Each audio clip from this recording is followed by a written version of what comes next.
Okay, so today's topic is a bit of a different one, and I'm going to tell you why it's a bit different. Because essentially, somebody got kidnapped over their crypto wallet. Now, we've covered crypto in the past, and for the most part, whenever I look into crypto, I look into stuff like pump and dump schemes. I believe the last I looked at was Adam 22's, if my memory serves me right. So I looked into that one. And the one before that, I believe, was maybe Boogie 2988 or something, but I don't remember. The point is, we've covered. Actually, no, it was Hawk to a Coin. My goodness. So we've covered quite a bit of, crypto scams in the past. But this one is especially weird because I've never heard of anybody getting kidnapped over crypto. And my reasoning for finding it strange because as much worth as Bitcoin is now, it fluctuates so damn often. I mean, look at any history of like Bitcoin in general. Like, look at its entire history. You'll see that it's had major peaks, but it also has a lots of lows, which is kind of a bit weird. But regardless of all that, I just wanted to point that out.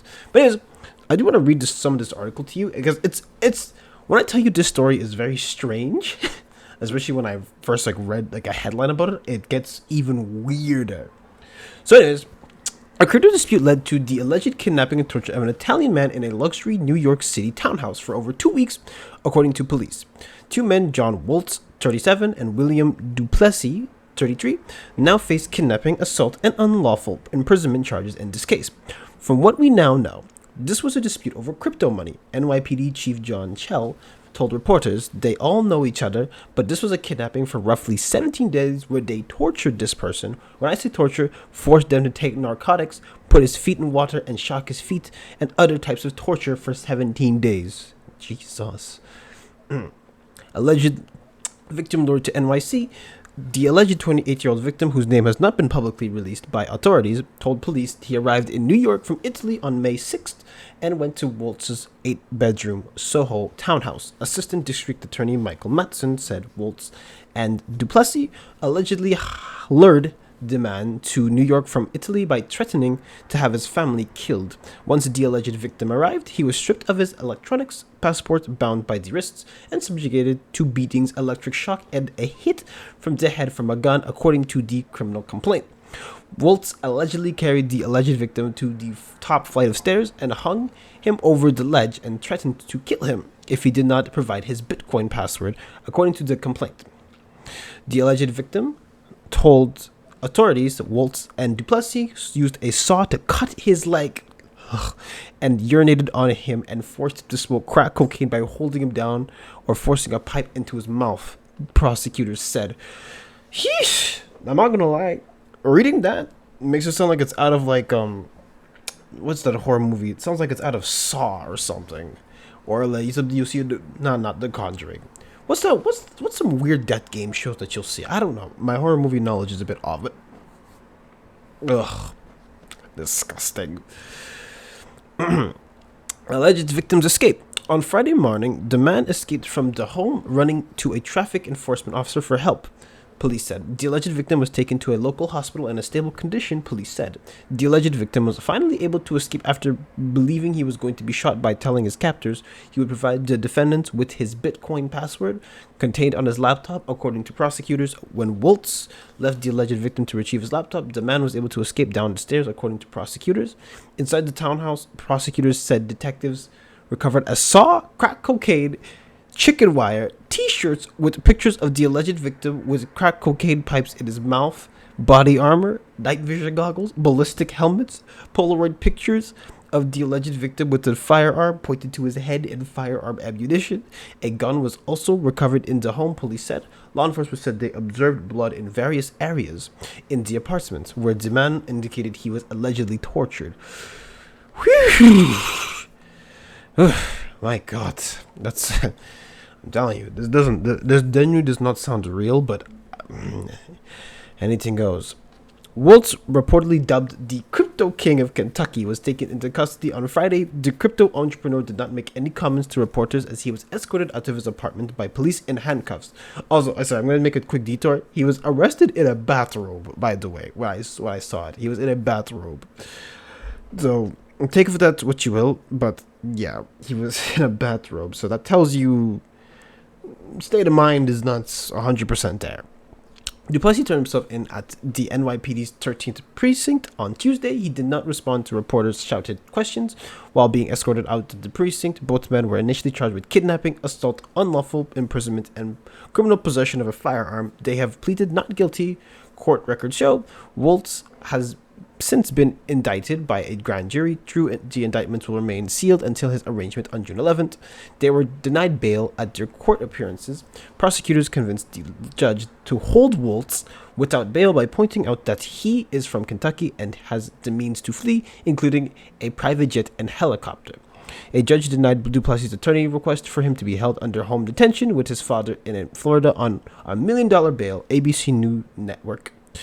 WABC reported his attorney called the facts of the case and Duplessis' involvement hotly disputed, according to WABC. Attorneys for both suspects had no comment when contacted by ABC News. They faced a maximum sentence of 25 years to life in prison if convicted of the top charge of kidnapping. A 24-year-old woman was also arrested on Friday for kidnapping and unlawful imprisonment in connection with the case. Police said through the Manhattan District Attorney's Office is not prosecuting her at this time, and she is not in police custody. NYPD Commissioner Jessica Tisch told a local station Tuesday that the two men are currently the only suspects in the case. So far, it's those two we're looking at. She said there may be others. Okay, so that's a lot to take in, of course. So allegedly, there was 3 people who were involved in this whole case. And the reason why I said it was strange is because did you not hear, or at least you listened to what was being tossed out at the side of this house? I mean, you had a saw, you had crack cocaine, you had chicken wires. I mean, it sounds like... So, because this man is not known, I can only merely speculate on who he is or what he has, but I'm assuming, especially if he has a family and stuff, I'm assuming that he must have a high-tier wallet that has a lot of Bitcoin and he made a lot of money on it. Maybe he was an early investor and paid off. I do not know. Okay? I do not know. But that's what I'm getting at here. Because for someone to call themselves like the king of crypto, or sorry, the Kentucky king of crypto, that means that, he must know who's the high-profile people, whatnot. So, yeah. So the victim's not known at the time.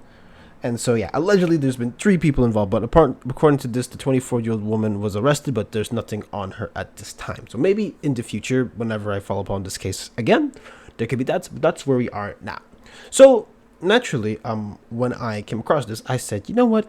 There's gotta be a bit more to this than that, because it was just like, it could have been an open, done, shut case. So I decided to take a look into both of them. Now, unfortunately, for the second guy, I couldn't find much on him because there wasn't really much to find. However, let me point you to a project called Grin. And so you'll be asking, what might be Grin? Well, Grin is another coin that Joe Waltz looked at. So let's take a quick look at the website and see what we can piece together here. Because, maybe there's something that we're missing. Here I went straight to the Grin website, and it says here the Mimblewimble blockchain. Grin is a privacy-preserving digital currency built openly by developers distributed all over the world. Grin has no amounts and no addresses. Transactions can be trivially aggregated to hide the origin of a newly created transaction. It gets relayed among a subset of peers before it is widely broadcasted. Grin is not controlled by any company, foundation, or individual. The coin distribution is designed to be as fair as possible with an emission of 1 grin per second. Mimblewimble leverages cryptography to allow past transaction data to be removed with no compromise on security. This avoids Grin collapsing under the weight of data having to be kept on chain. So, long story short, if you're not really understanding what this means, so in crypto you have something called a blockchain, or the blockchain, and the blockchain is just where every single transaction is being documented. Okay, so basically, if I send you 10 Bitcoin, is going to show up from my wallet to your wallet. That's the gist of it. And so, yeah, every single transaction is always recorded. That's why every time there's a pump and dump scheme, we know exactly where it's going and who's getting the money. So naturally, whenever it comes down to investigating, you can figure out whose wallet is what, with a bit of digging. And now, something that's a bit more interesting about this is the fact that first of all, they actually didn't want to be tracked on the blockchain, and crypto is already a mess because it's unregulated as it is, but take of it what you will. And it's you'll be surprised that this community is actually genuinely active. Like from what I've seen, is actually relatively active. And I mean, the last post was what, like 6 hours ago. So yeah, people are still using Grin. I'm genuinely surprised people still use it because if you didn't know, this was launched in 2020. So 5 years later is a pretty long time for a crypto. If you're not a high tier one like Bitcoin or Ethereum, then it goes the way of the NFT. Well, I actually can't believe I said that. Yeah, the way of the NFT. That feels like a throwback. Anyways, so that's where we are at now when it comes down to it. And in case you were wondering, what is Grin looking like on the market? What's its life cycle look like? What if I told you that it dropped significantly, like every single other coin that exists on the market, or at least every single other, I guess, pumped out coin that people make? Yeah, so it had a strong initial start, and then it drops all the way down. By the way, it just stays down. It doesn't go back up. It just stays down there. So if you're still putting money into this crypto, it's a lost cause. But anyways, so the reason why I was mentioning it is because there's a particular email I want to show you guys here. So we're going to go to the GitHub real quick.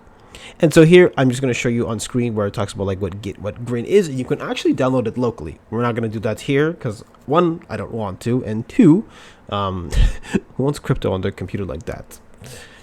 But anyways, so I do want to show you something here. And so if you go to Grin's security process here, it says Grin has a code of conduct and the handling of vulnerability discourse is no exception. We are committed to conduct our security process in a professional and civil manner. Public shaming, under reporting, or misrepresentation of vulnerabilities will not be tolerated. So it basically has its own ecosystem of not letting information get out, which is very vital because, well, once stuff gets out, you have bad actors. It's why you have stuff like insider trading within crypto, where people put a bunch of money and then it gets taken out and yada yada yada. But you guys know this stuff, so I'm just rehashing it. And you have a responsible disclosure standard, but however, if you want to take a look here, so look at this receiving disclosure. So it says here, Grid is committed to working with researchers who submit security vulnerability notifications to us to resolve those issues on an appropriate timeline and perform a coordinated release, giving credit to the reporter if they would like. Please submit issues to all the following main points of contact for security-related issues according to the initial contact and details guidelines. More information is available about the expected timelines for the full disclosure cycle. For all security-related issues, Grin has two main points of contact, John Lenberg and, what does that say? John Waltz. And Jolts at Proton at PGB key. Send all communications PGB to all parties. So John did work on this. So Mr. King of Kentucky, or King of Crypto Kentucky, he worked on this. Now, I couldn't find anything else about him, but it was just interesting that he's tied to this kind of project. So just something of note to take a look at in case you guys are like, who's this guy? Well, that's all we have on him. And as far as I'm concerned, I couldn't find a GitHub profile of other projects he worked on because there's nothing to find. And so that's what it is here. But yeah, that's where we are at now when it comes down to this case. Now, the reason why I said this case is very strange is because from what I understand, and since I looked at crypto extensively beforehand, it's just that this market is so unreliable to the point where, like, I do not see a world where I would want to rob somebody for crypto. But we're also at the point now where people will rob for, like, basically anything. Like, people will rob you for a pair of shoes, they'll rob you for some socks, they'll rob you for, I don't know, shirt on your back. So that's the part that has me a bit weird. So naturally, I'm still trying to wrap my head around this case. And even looking at this project at Grin, it feels like it went the way of the NFT just because it's like, what was the point of that? Like, you see here, like, what was the point of that? And so that is that now. And I don't know if this is really true, but I did hear that, like, he's had other, like, blog posts or something like that where, like, he just talked about security stuff. So he didn't really, I mean, I don't say this lightly, but it's like he didn't seem crazy. I'm putting that in heavy quotation, but he didn't seem like a nut. But then again, some people can hide their nut personality very well. So that's that now. But anyways, that's where we are at now when it comes down to this. So essentially, basically, he robbed somebody for an unstable market. That's where we are now when it comes down to crypto. But yeah, that's where we're going to come down to this. So I'm going to be following up on the story if anything new comes out, because it kind of just happened. So I don't expect anything of new to really, come out now. Give it a few months, as naturally as court cases go. But yeah, seeing 25 to life, and for that kind of torture, I mean, I ain't got no words. So here we are now. But anyways, that is that. So hopefully these scumbags, well, these alleged scumbags go to prison and, get the harshest punishment possible. And the fact that they pleaded not guilty tells me enough as it is. But yeah, allegedly 3 people are in on this. So I'm curious about who else was involved in that, because the police said there's multiple suspects. So yeah. But anyways, that's it for me today. So if you enjoyed this video, make sure to like, comment, subscribe, and follow my social description below. But that's about it for today. So ciao, ciao.